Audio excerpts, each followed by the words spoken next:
Full name? if you like. Benjamin Rhodes Graham. Spell it? Yes. BenjaminRhodesGraham. Right. Mr. Graham, right in front of you is a small microphone. That microphone, sir, is for recording only. It does not amplify your voice. Since you're going to be speaking and going out this way toward the speaker, I need you to keep your voice up to make sure I can hear everything you say, okay? Absolutely. Well, you got to do it better than that. Yes, Judge. All right. We'll try. Go ahead. Are you ready? Go ahead. You were going to ask the judge something? Nope. I was just going to ask if you wanted me to repeat my name, but Nope. go right ahead.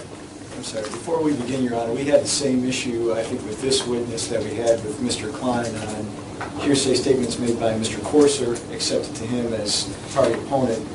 We objected those coming in against Ms. Gamrat. Well, anything, it is a continuing objection to any 408 or 410 material. I think we all understand that. And it's actually received conditionally until I make my ruling. Well, it's a group issue. Mr. Courser's statements can't come in against Ms. Gamrat. Okay. You agree? Sure. Okay. Ready to go? Are we ready to go? All right, good. Thank you for coming in this morning, Mr. Graham. First of all, do you know an individual by the name of Todd Courser? I do. If you saw him again, would you be able to identify him? Yes, Is he in the courtroom today? he is. Please point to him and tell the judge what he's wearing today. He's right there. He's wearing a dark jacket and a blue shirt. Does he have a tie on the shirt? He does not. Does he have facial hair? He does. Your Honor, the record will reflect what is pointed to and identify the defendant Courser. Without objection, the record may so reflect. And sir, do you know an individual by the name of Cindy Gamrat? I do. And if you saw her again, would you be able to identify her? Yes, Is she in the courtroom today? she is. Can you please point to her and tell the court article of clothing that she is wearing? She's right there. She's wearing a dark blue dress. Thank you, Your Honor. The record will reflect the witnesses pointed to and identify defendant Gamrat. Without objection, the record may so reflect. Thank you, Your Honor. How did you come to meet up or know Mr. Courser? When I was younger, about 16 or 17, I started getting involved in politics. I was the youth chair of our local county Republican Party, and in that function, Todd asked to meet with me when he was running for state representative in 2008. He asked to meet with me. We had lunch, and I got to know him and got involved in his first campaign for state representative. And when was that? 2008.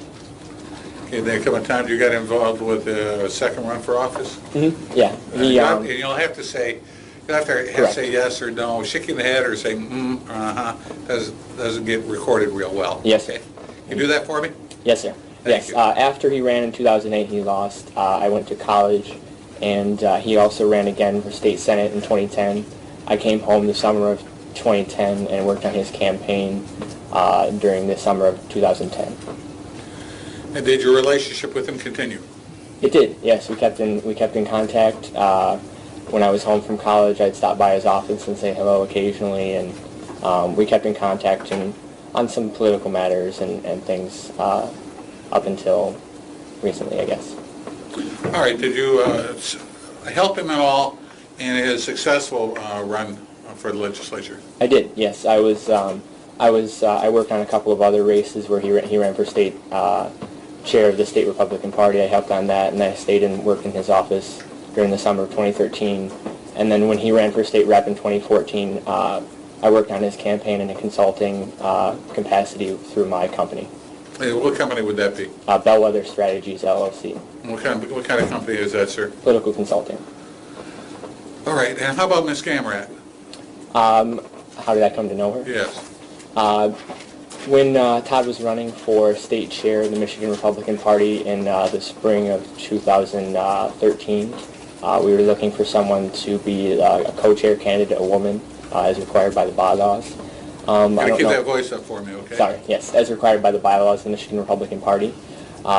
In that capacity, somebody suggested that Cindy would be a good choice. Todd and Cindy decided that would be good, and I met her when we had county conventions on the west side of the state, and I helped her prepare for those speeches and things like that.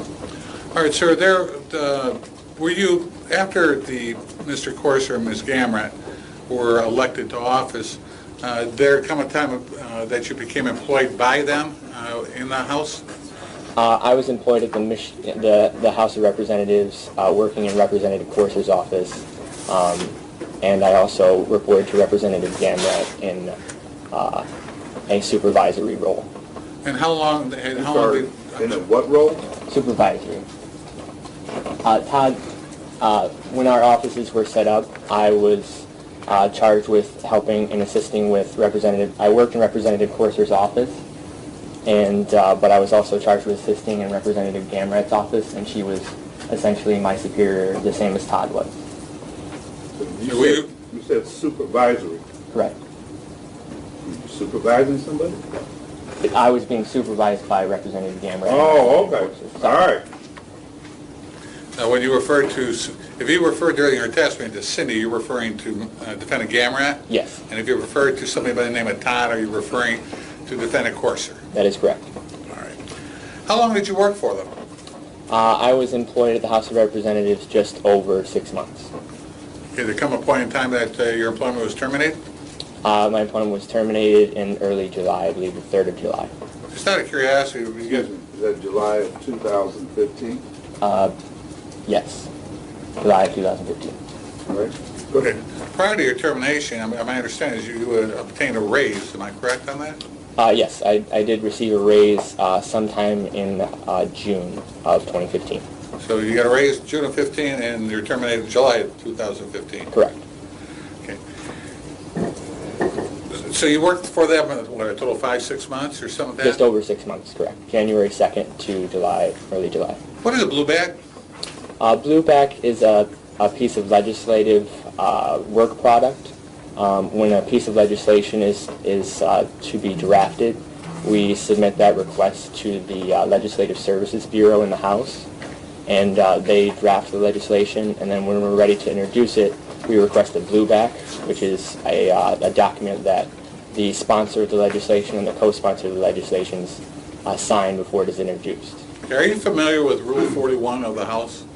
I was not up until just recently. All right. So at the time, with regard to certain House bills, until recently, you were not aware of a certain House bill? I was not aware of Rule 41 until recently. All right. Did that come a time, do you recall a time when you had a discussion with Mr. Corser and Ms. Gamrat regarding bluebacks? We had numerous discussions about bluebacks. We're specifically referring to Bill 4317, 4318. Recall those? I do. Okay. Was there ever discussions with regard to those two bills? There was. Can you tell the court when that occurred?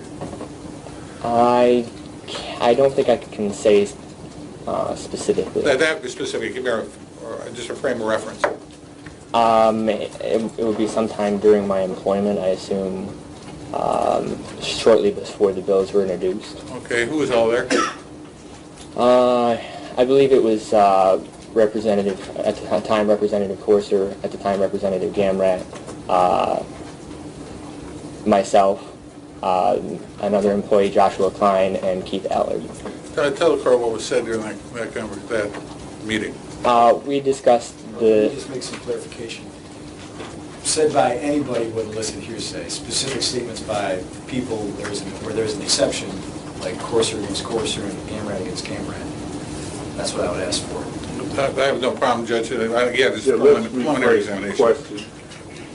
All right, when you're having this meeting, if you could, assign statements to the individuals that are there. You know what I'm talking about? You tell me what Corser said to you, and you can say what Corser said, then you got to say what Ms. Gamrat said. Yes, Got that? I do. Okay, go ahead. It has been a significant period of time between now and then, so I'm not sure I could specifically say what the conversation was. Okay, was there any discussion about somebody signing the bills or signing Mr. Corser or Ms. Gamrat's signature to the bills? Not at that time. Okay, was there a time that came about? It is my understanding that there was... Hang on a minute. Not sure. Stop. Were you a party to any conversation with either Mr. Corser or Ms. Gamrat about signing their names to these blue bags? I was not. Okay. So anything, information we have will come from someone else? Correct. Okay, I don't want to get into that. There came a time, was there not, in May, I believe it was May 19th or thereabouts, that you were in contact with Mr. Corser? Correct. Tell me about that. May 19th, it was a Wednesday. I was at home in the evening after work. I received a call from Mr. Corser approximately 8 or 9 o'clock. It was odd to receive a call from him at that hour. Was it? How come? At that time, I had tried to separate my personal life from my professional life and was only receiving calls Keep that voice up for me. Sorry. I was only receiving calls during business hours. All right, so he gives you a call where you can tell the judge what he said? He left a voicemail because I didn't answer because it was an odd time for him to be calling. He said, Ben, I need you to call me back as soon as you can. He sounded concerned, so I called him back. And he said, Ben, I need you to destroy me. Ben, I need you to what? I need you to destroy me. Okay, and you're familiar with, obviously familiar with Mr. Corser's voice? I am, yes. You're familiar with Ms. Gamrat's voice, are you? Yes, sir. All right, go ahead. He, When he said that, what did you think? I didn't know what to think. I was very confused about why he would say something like that. Objection, Your Honor. Is this the conversation that was in a voicemail, or did they have a conversation? Oh, he said he called him back, and Mr. Corser said, Ben, I need you to destroy me. So it appears to me this is a direct conversation he is having with Mr. Corser. That is correct. All right, go ahead. Okay. And, let's say up to this point, did you see any changes in Mr. Corser's demeanor, stress levels, anything of that nature? He had been a bit more stressed, especially in the last 3 or 4 days. Okay. Were you concerned at all about him as far as that goes? I was, yeah. It's I could tell he was stressed, so it was putting a lot of stress on us at the office and him as well. Would that be with regard to the issues going on between him and Ms. Gamrat? Yes, it would. Okay. So he asked you to come over and to destroy him. Am I right? Correct. All right. What else did he say on the phone call? He wouldn't say much else. He said, he reiterated, I need you to destroy me. And I said, what do you mean? He said, I can't really talk right now. Can you come to my office? And how long did that conversation take? It was not more than 2 minutes. And how did he sound? Did he sound stressed at all on the phone? He did. Did you ultimately go over there? I did. Now, prior to going over there, did you call or contact anybody? I did. Who was that? I called another staff member who I worked with, Keith Allard, and Joshua Klein. So you made it. You went over there, Yes, sir. and you had recorded that conversation. Am I correct? You were correct. Okay. Why is it that you taped it? Because of the way that Todd was asking and because of the request that he made that I should destroy him, I was concerned for my safety. He keeps a loaded gun in his desk at his Lapeer Law office, and I thought that he was possibly a danger to himself or to me, and I wanted to have a record of whatever happened at the office. Did you discuss this with Mr. Elliott? I did. Okay, and did he ever order you or tell you to tape record it? No. Okay. It was a mutual discussion about watching out for yourself. Correct. So did you go over there? I did. Okay. And was that on May 19th? It is. Yes. Okay. And That's 2015. Correct. Yes, sir. sir, also, if I'm not mistaken, and because these are all marked as people's two, you had 2 other conversations that were taped. Is that correct? Correct. Yes, sir. Okay, one on June 9th. Is that correct? Correct. And then one on May 21st. May 21st, am I correct? You were correct. Okay, you've had the opportunity to read these transcripts? I was given them this morning, and I did peruse through them, yes. Okay. All right, and were these transcripts of the recording that you had? I believe so, yes, they are. Well, you read them, are they or not? Yes, they are. recordings.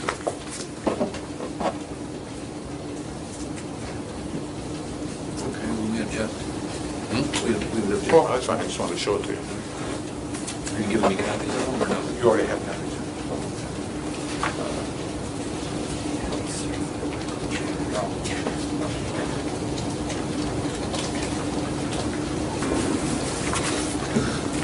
Let's talk about May 19th, shall we?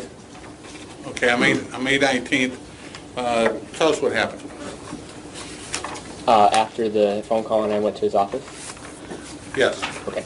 I went to his office. I began recording in my vehicle before I entered the office. I went in, and Todd was in his office, which is towards the back of the building. I went into his office, and we started discussing why he had called me to his office. Okay, tell us a little bit about that conversation.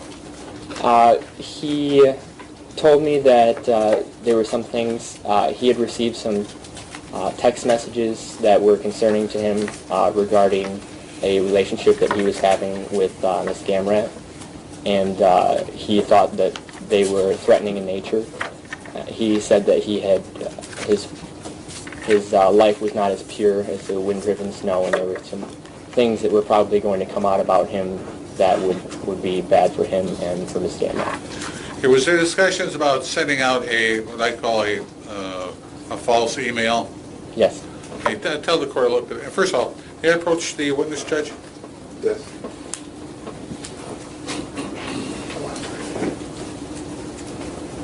I hand you what they mark as people's, I call it 2A. Yes, sir. Objection, Your Honor. There's been no indication at this point that the witness needs his recollection reflect. I don't know why he's giving it to him. Well, I don't either. So. Well, let's find out. Are you moving to admit these? I will be moving to admit Okay, these. so this is foundational? Yes. Okay, go ahead. Okay, this is a transcript of that tape, is that correct? Yes, sir. Okay, it's also on the last page, would indicate that the transcript, excuse me, there's a certificate of the state of Michigan on that. Yes, sir. Okay, this is the conversation that is on the tape that you had with the defendant Corser at his office. It is. And that would, there was no stopping, was the tape completely run during that entire time? Yes, sir. And again, at this time I move for admission of people's 2A. Why don't you move all of them? Okay. Let's do all of them at one time, so I don't have them getting an objection on each one. We'll just do one objection. All right, I'm going to hand you then May 21st. Same thing, I'll call 2B. Transcript of that. Yes, sir. And you, this was recorded as well, am I correct? Yes, sir. Also, certificate of the state of Michigan on that one, yes? Yes, sir.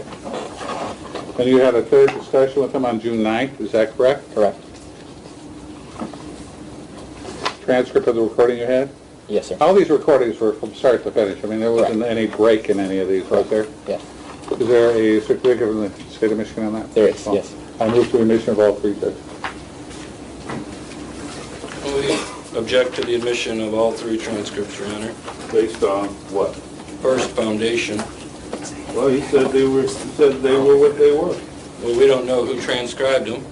We don't have the person here who transcribed them to testify as to the accuracy. Second, the recordings are illegally obtained and therefore not admissible to determine probable cause.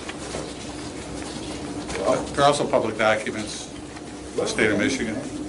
Hold on a second. Hold on.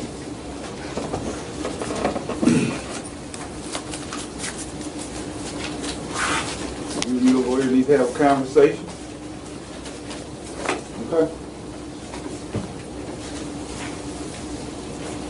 Yourself 750.539A, is it? That's part of it. How are you allowed to record conversations in violation of the statute? We don't have one-party consent, do we? It's one-party consent, Judge. The current, what do you think about that? Mr. Graham was directed by Mr. Allard to record a conversation. That's not what he just said. I understand that's what he's... What?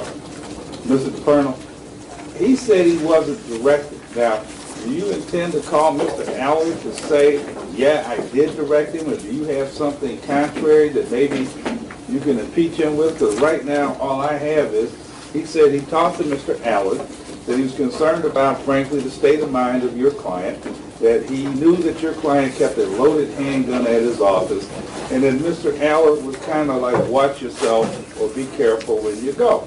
He was asked specifically, did Mr. Allard tell you to record this? He said no. So I don't have that out here. I don't have anything on the record that says that. We have information not in the record at this point. We have Michigan State Police reports. We have That's cross-examination. We have the interviews with Keith Allard. That's cross-examination. And we also have the testimony already of Joshua Klein, where he stated that he listened to the recording. Didn't tell him to record it. No, but he listened to it, and under 750-539D, the distribution or dissemination or transmission of that recording is illegal. That's wrong. Well, what he did after it is one thing, isn't it? The threshold question is whether or not it was illegal for him to record the meeting. That's the first thing we look at. If it is, for example, if it is illegal, then how does that affect admissibility? Okay? If it is not illegal, then it doesn't matter.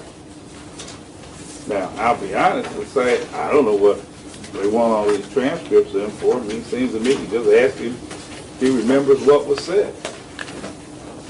And let him testify as to what he said, and if he has to refer to the tape to refresh or record a recollection, that's one thing, but, you know, I guess, Mr. Townsend, why do I need these transcripts? I just wanted to introduce the transcripts, Your Honor, to put the exact conversation that took place into evidence. Let's hold off on the transcripts. Let's see if you need them. Why you ask him questions? If he can't answer, you can always use that to refresh his recollection, can't you? Yeah, I certainly can, Judge. Any document may be used to refresh recollection, and I don't think it matters how they got it or not. That's why I asked if these folks think they need to talk. I mean, if he did something illegal, my assumption is his attorney is sitting here with telling him to clam up, don't say anything. So right now, let's see where we go without those transcripts, okay? Very well, Judge. I would also indicate that one of the reasons is there was a decision whether to introduce the transcripts or play the tapes, and obviously for time convenience, they didn't want to play all the tapes. But Well, it's your courtroom, and we'll do it that way. Well, that's appreciated. I'm glad somebody recognizes who's in charge here. That's roger that. I just say, you know what? I don't think some of the stuff is as complicated as some may think, but let's just ask him the question. Now, on that note, as an aside, does anybody here watch NBC Dateline? Mr. Townsend, you sound just like the reporter on there, the guy with the white hair that interviewed all people. I swear, I can't remember his name, but I swear I thought that was you. At least you didn't say gray hair, that's good. Well, his hair is white. Okay. But I'm saying, you sound just like him. I'm like, God, he sounds like that guy. Yeah, wish I was getting his paycheck. Well, I know you do. Yeah. That's just an observation. I'm sitting here listening. I'm like, man, he sounds just like the guy. Somebody's going to look it up on their phone, I'm sure, and tell me who the reporter is. So that's okay. But go ahead. Let's just ask him questions. Let's see what he remembers. No, that's fine, Judge. Okay, where, as best as you can recall, the conversation you had with Mr. Corser, and obviously you don't have to get into everything, okay? I want to talk about when he got there. Remember what you had stated and testified earlier, he wanted you to destroy him. Okay, tell us how it started when you got there. When I got there, we started to discuss as I said, the text messages that he had received threatening to expose his relationship with Representative Gamrat. Did he know, or did you advise at that point in time who had sent those text messages? He did not know at that point. There was some conversation about who it could have been. Suggested that maybe it was Joe Gamrat? That is correct. Did you ever have conversations with Joe Gamrat? I have had conversations with Joe Gamrat, yes. We'll get into that in a little bit, all right? So why don't we just talk a little bit about what was said at the office? After we discussed the text messages, he said that he thought it was probably going to come out and that he needed to destroy his credibility in the media, and to make sure that this that coming out would not destroy him. Okay, you gotta try to explain that to me, all right? Okay. He decided that he wanted to send an email. Okay, to who? A false email to a list of Republicans in the state. Okay, well, that includes throughout the state, including Lansing, Oakland County, Wayne County, everywhere? Pretty much the whole state, yes. All right. And this email was intentionally designed to deceive people into believing things that were not true about him, including drug abuse. Okay, did you ever get a chance to see that email? I did, yes. Okay.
I've been shown proposed exhibit 3 for identification purposes. I'd like to say it's the first time I've seen it, but it's not.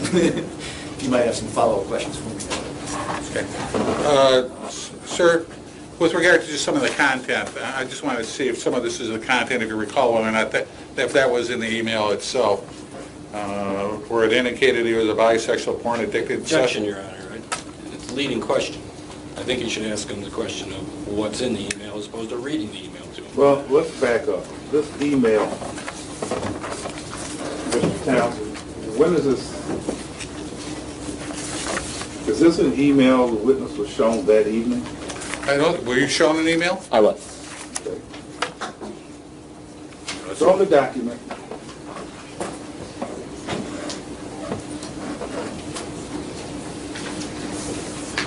Is Exhibit 3? It is.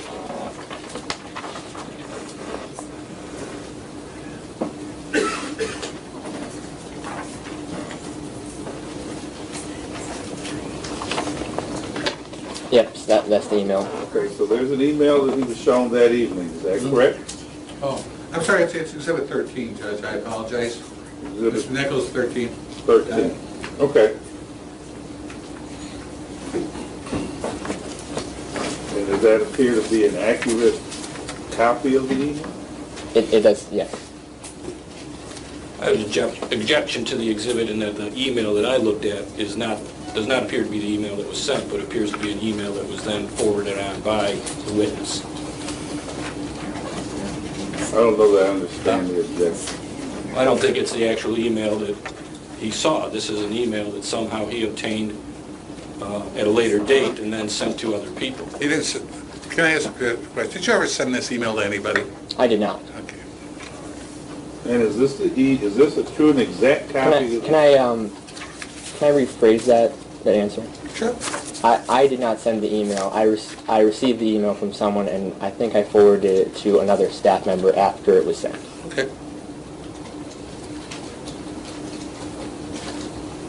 Okay, so how about we rewind? I was going to introduce it through this witness. Okay, let's just rewind. Okay, so you get over to Representative Corser's office. He says that there's some discussion about this relationship that's going to come out. He thinks Joe Gamrat might be the person extorting him, that he needed an email sent to Republicans around the state, you were saying, to deceive them as to drug abuse, and you didn't finish the answer. Drug abuse or what else? It also said that he was addicted to pornography. He had been caught behind a prominent Lansing nightclub with a male prostitute, and there may have been, there were some other lewd references in there as well. Okay, now, Was this part of a discussion you all were having, or was this an email that was already prepared that he showed you? It was an email that was already prepared that he showed me. And he showed it to you, was it printed off, or was it on his computer? It was on his computer screen. Okay. Now you can proceed. Thank you, Judge. Did he tell you why he wanted to do this? He said that after that email went out, people would have a hard time believing anything else that came after it. Did he say anything about his constituency? He didn't say anything about the constituency. He referenced what I believe was his constituency and the whole state by saying the herd. Doing something for the herd? He said it would inoculate the herd. Inoculate the herd. Do you Correct. know what that meant? I took it to mean that basically how a vaccination happens, if you get the vaccination, then you won't get whatever happens after that. Okay. So how long did you talk with the defendant, Courser? I believe it was somewhere around an hour and a half. All right, so hour and a half. Did you tell the defendant, Courser, yeah, I'll set it up for you? No, I did not. Okay, did he want you to set it up for him? He did. At this point in time, you were an employee of his, yes? Correct. What'd you tell him? At the time, I told him I needed to think about it. I asked several times to leave because it was a very uncomfortable situation. I felt that I was kind of trapped there. All right, tell me about that. Why did you think you were trapped there? Well, I couldn't very well just get up and run out of the room. So I asked to leave a few times, and he kind of ignored those requests. I believe on the third time, he said, okay, if you need some time to think about it. So I went and I thought about it, and later on, I texted him and told him that I couldn't be involved in covering that up. Okay, I had said you were an employee of his. You're actually an employee of the state of Michigan. I was employee of the state of Michigan in his office, correct. Okay, so, all right, so when was it that you called him back? I texted him back a few hours later. And told him what? I told him that I couldn't be involved in covering it up, and I wouldn't send the email. You're covering what up? His relationship with Representative Gamrat. Okay, there came a time, other times that you had further discussions with him, is that correct? Correct. When was that? I took a day off work the following day, which was a Thursday, and I returned to work on Friday, and we had a discussion then. Okay, and what was that discussion about? It was concerning the email. He had said that it had been sent by another party, and that I don't remember more specifics about that. But there was a Did he report. tell you, do we know an Emmanuel Eicholt? Yes. Okay, do you know whether or not the defendant Courser asked Emmanuel Eicholt to send that email out for him throughout the state? Defendant Courser said that Eicholt had sent the email, yes. Okay, and his nickname was Ike? Correct. Am I correct on that Yes. one? All right, so on the, was it the May 21st session? What happened there? He said that Ike had sent the email, and that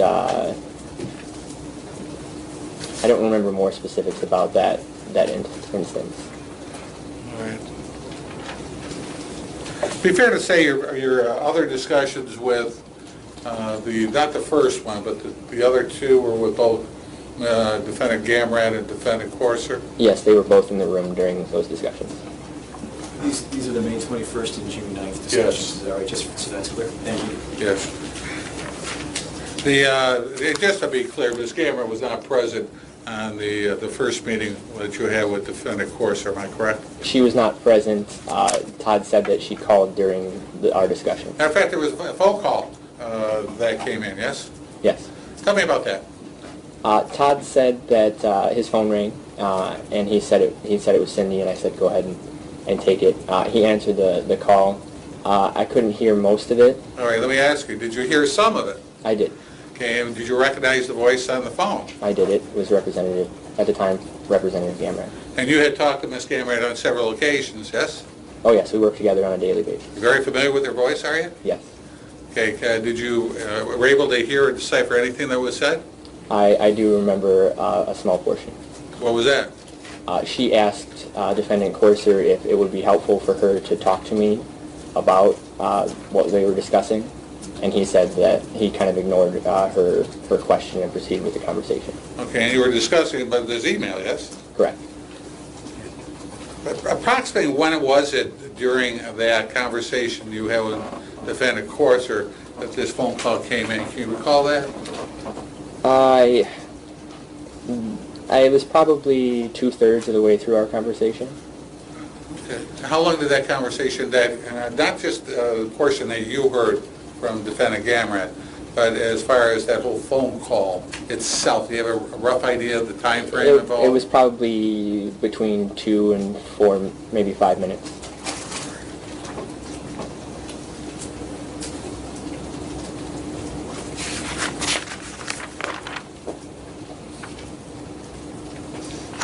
Were there any additional, at the May 21st discussion, I believe both Defendant Corser and Gamrat were present, yes? Yes. Mhm. And I believe the other one was June 9th, am I correct on that? Yes. Let me just make sure I got it right. June 9th, okay. What were the discussions, and just generally, what was the discussions? And try to tell me what you can remember with regard to what was said by Corser and what was said by Gamrat. Those aren't as quite imprinted as my mind as the 19th. I might need to reference the tapes to refresh my memory on that. Would it help refresh your memory if we were to take a quick look through these? It would. With the court's permission? What is the specific question? As far as what was said, the specific question, was there anything said with regard to the email or the fact of attempting to cover this up? There was. On May 21st and or June 9th? You can just take a moment, you can review and refresh his... Thank you. Thank you, Judge. May I approach the witness, Judge? That's the only way you're going to get it. True statement? They don't throw very well. A little awkward anyway. Mm-hmm. We'll look through those, see if it refreshes your memory a little bit, all right? Thank you.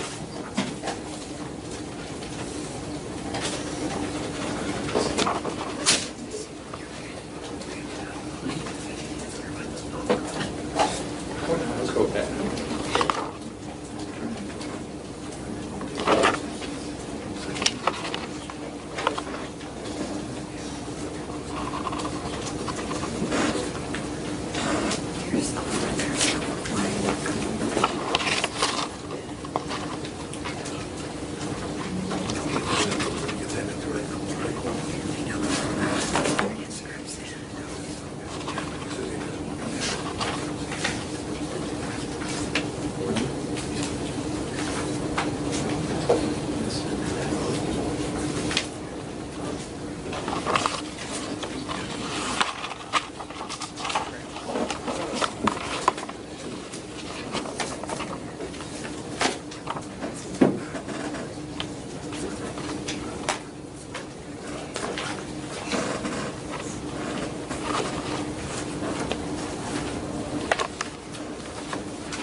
memory's been refreshed. I believe so, Judge.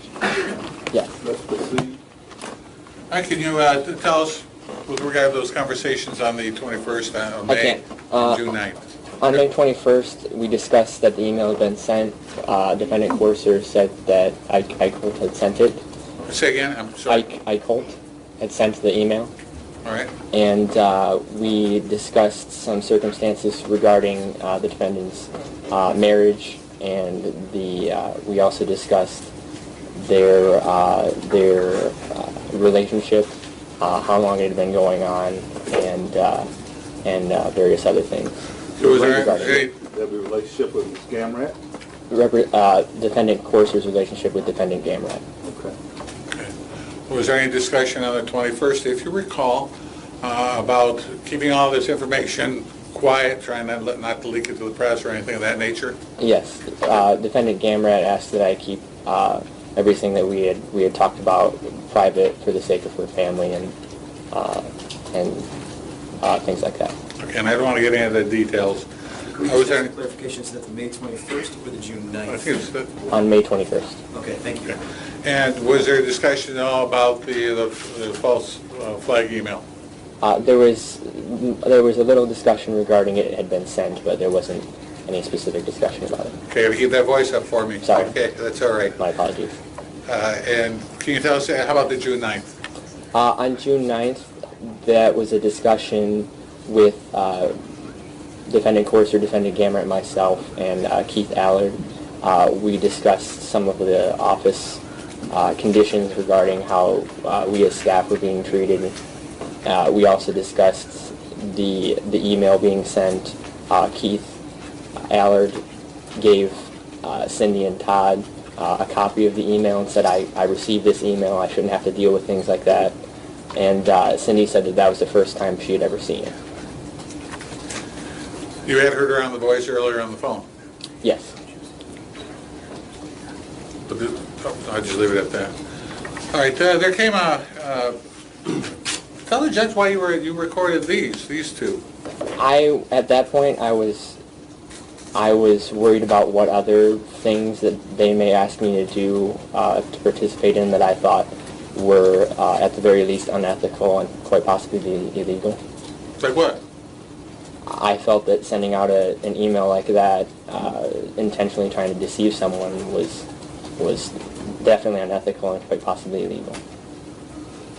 You know who it was sent out to? I do not know specifically. I know that we maintained a large database of Republican precinct delegates, elected officials, media, and various other entities. So there came a point later on, that was June 9th, was that last recording you had, yes? Yes, sir. Okay, after that point in time, was there any discussions about you getting a raise, not getting a raise, anything like that? We did have a discussion about that, yes. When was that? When? If you recall, if you can recall. Sorry, when or what was the conversation? First we'll go with when, then we'll go with what was the conversation. I believe it was in late May. It was after the email, the night he called me to his office, after May 19th.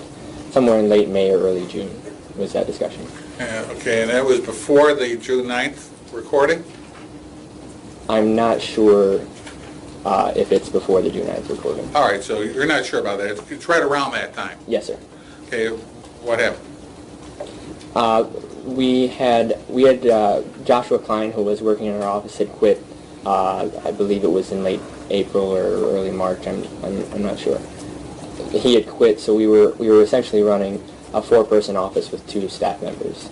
So there was a discussion of how we were doing in the office. They said we were doing a great job considering we were down 2 staff people, and that we'd all had to take up a lot of extra load because of a staff member leaving, and that we would be given the maximum raise possible.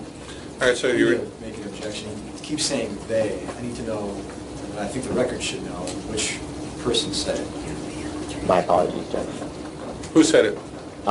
Representative Gamrat and Representative Corser. They both made it the same as you. They told you that you're doing a great job? You have to say yes or no. I'm sorry, yes. You got to answer that verbally for Yes, me, sir. okay? and you're doing a good work product, and then you got the maximum raise you get? Yes, sir. Okay, you were terminated then, yes? I was terminated in early July, yes. So, within a month, would that be fair, within a month, thereabouts? Approximately, yes. The time you got the raise, the time you were terminated? Yes, sir. Do you know when it was that the information about this false email, shall we say, flagged email, became public? When it became public knowledge? Yes. August 7th. All right, you were no longer in the employ Correct. of the defendant Corser at Gamrat at that time? Yes. Yeah, one moment, Judge. Sure. Judge, do you check? Give it back to him. Yeah, just leave it. Go.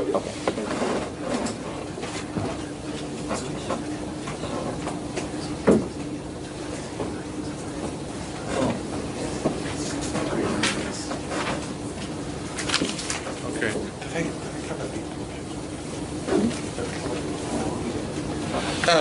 Just a couple more questions.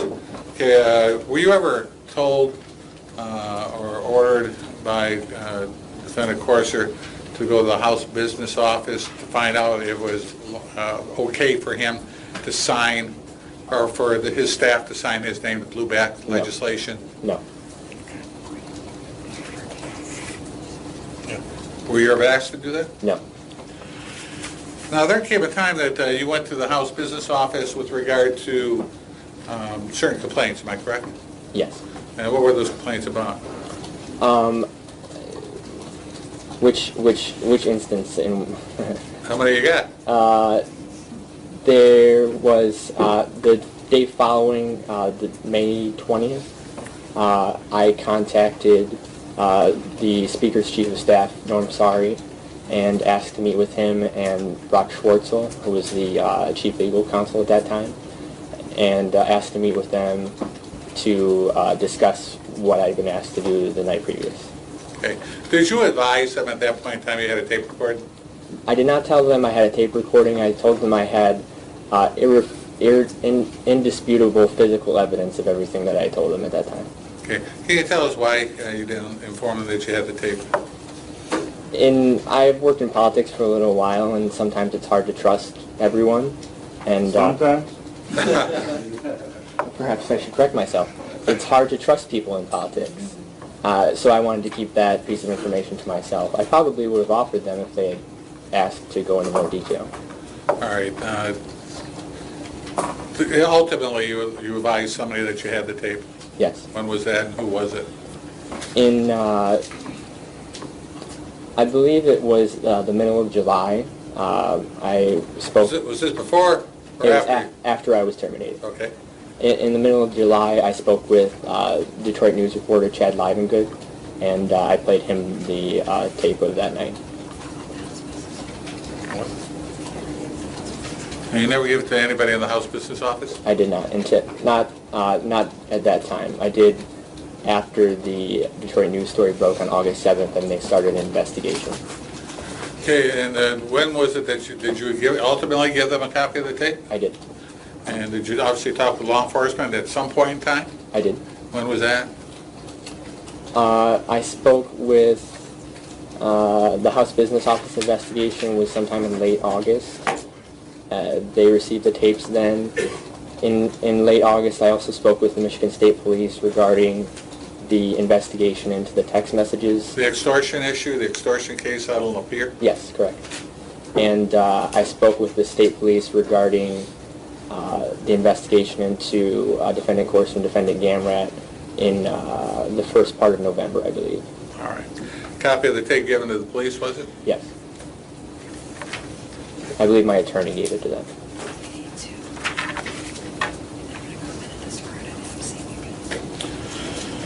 Okay. As far as your discussions, you had discussion with Joe Gamrat? Yes, sir. Can you tell the court kind of discussions, what did they entail? Object. He's asking for hearsay. I'm not asking for any of the content of the statements, just what the subject matter was. Joe, I I had don't known... want you to tell me anything he said, okay? Sure. Just the subject matter. I had known Joe for a while. Well, right now, he hasn't said anything that is. just tell us generally, what did you talk about? Did you talk about, for example, your understanding that the defendants were having a relationship? He would... Now, don't tell me what he said. Did you talk to him about it? Yes. Did you talk to him about this, quote, false flag email? I don't recall. Okay. Did you talk to him about tape recording meetings you had with Mr. Corsa? No. Okay. You talk about baseball? No. You talk about anything else? We talked about the whereabouts of his wife during the workday and things of that nature. Okay. Talk about text messages still? No. About recording devices? No. All right. Can you tell me also, do you know, who's Ann Hill? She was a part-time employee who was hired to work in Representative Gamrat at the time office. Do you know if she had any other employment other than at the Capitol? During that time? Yeah. I don't know. Or any other time, if you know? I know she was employed in some manufacturing facility for a What number of was her years. job? She was a legislative assistant. We're all technically given the title of legislative assistant. Who she worked for? Representative Gamrat. Well, Karen Couture. She was also hired part-time to work in Representative Corser's office. Did she? And Karen, what's her last name? Couture? Somebody help us. C-O-U-R-T-U-R-E? C-O-U-R. T-U-R-E? She worked for who? She worked for Representative Corser in his Lansing office. She also previously worked for him, and I think during the same time worked for him in a part-time capacity at his law office. Okay. Again, I'm sorry, what did she do at the Hill, at the Capitol? She was a legislative assistant. To what specific? Representative Corser. You know how long she was employed as such? You know when she came on board? I'm not sure I can say specifically, but I believe it was sometime in late May or early June.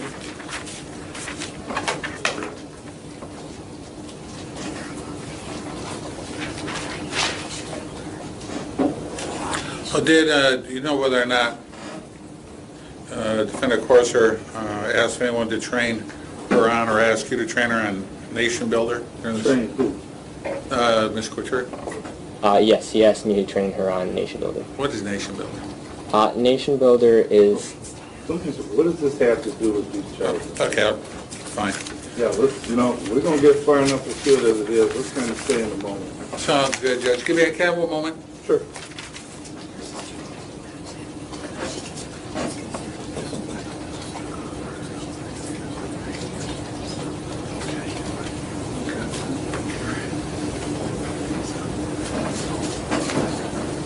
No further questions at this time, Judge.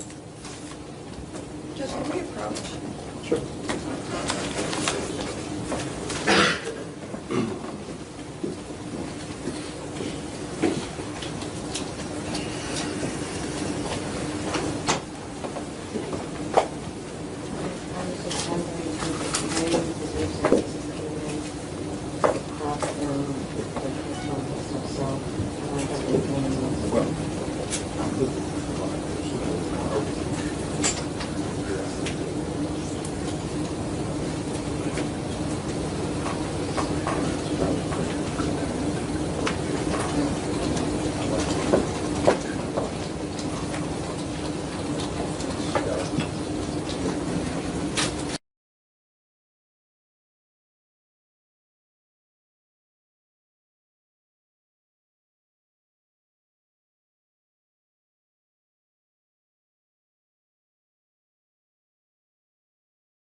Time.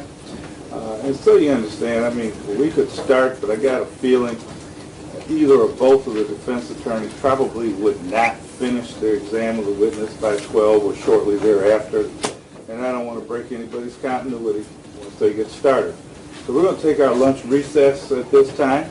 I would ask everybody to be back here by 1:15. I would like to start no later than 1:30. Hopefully we can get started. So everybody's back here by 1:15. We should be ready to start by 1:30. The court has at this time only received an evidence People's Exhibit 1, which are copies of the blue back. Is that correct, Mr. Nichols? Correct. Mr. DePerna? That's my understanding. Mr. Townsend? Roger that, Judge. Ms. Hart?